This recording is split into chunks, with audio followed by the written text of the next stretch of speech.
Perihodlar nima uchun kerak yoki o'zi nima uchun ishlatiladi? Qizig'i, keling bu videoda kichik izlanish qilib, shu savolga qisman javob topamiz. Premiere Pro'da ko'pchilik biladi, ya'ni o'zining tayyor perihodlari juda ham oddiy va zerikarli va biz ularni ko'pincha ishlatmoqchi bo'lamiz, lekin natija biz xohlaganimizdek chiqmaydi. Va biz bunga boshqa yechim qidiramiz va bu albatta keyframe orqali o'zimiz perihodlar qilishimiz. Perihodlar odatda bir kadrdan ikkinchi kadrga keskin o'tgan vaqtda ishlatiladi va bu o'sha o'tishni silliq o'tishiga sababchi bo'ladi. Perihodlar iloji boricha normada bo'lishi zarur. Demoqchimanki, ortiqcha kuchli yorug', kuchli ovoz va harakatlar kuzatayotgan odamni chalg'itadi, qisman bo'lsa ham. Bu shaxsan mening fikrim. Siz nima deb o'ylaysiz, bu to'g'rimi? Va qo'shimcha ma'lumot uchun men GPT do'stimdan yordam so'radim va mana uning javobi.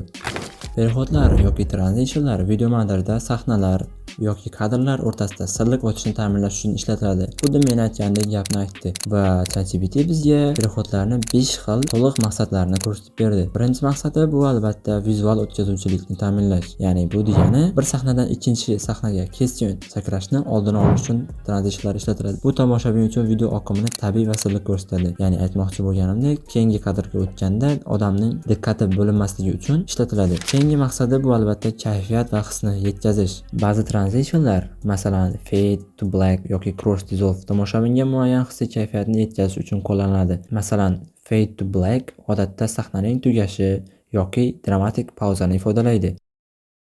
Va bizga uchinchi maqsadni vaqt yoki joy o'zgarishini aynatish deb aytdi. Bundan biz nimani tushunamiz? Ko'pincha kinolarda, har xil multfilm yoki seriallarda oradan vaqt o'tdi degan qop-qora ekranda oppoq yozuvda perihod ko'ramiz. Bu hammasida bir perihod turi hisoblanadi va mana shu perihod turi mana shu uchinchi maqsadga to'g'ri keladi. Keyingi transition maqsadi bu professional ko'rinish berish. Raqamli kontentda sodda qirqish, qat ham yetarli bo'lishi mumkin, lekin ba'zan transitionlar video loyihaning sifatini oshiradi va professional montaj taassurotini qoldiradi. Hozirgi kunda internetda juda ham ko'p transitionlardan foydalanishyapti. Ba'zilarini biz juda ham professional tomondan yaratilganligini 100% ko'rib turamiz va shunaqangi transitionlar qilishyaptiki, uni bitta video deb o'ylab qolyapmiz. Ya'ni bitta videodan keyingi videoga o'tganda shunaqangi qilib o'tkazyapti. Ya'ni videoning orasidagi o'tish umuman yo'q bo'lib ketayotgan joylarni ham ko'rdik. Va bizda oxirgi perihodlarning maqsadi muayyan voqealarni ajratib ko'rsatish. Maxsus effektli transitionlar, masalan, glitch yoki zoom dinamik sahnalarda yoki qiziqarli momentlarni ajratib ko'rsatishga ishlatiladi. Bu usul kontentni tomoshabinlar uchun ko'proq jalb etuvchi qiladi.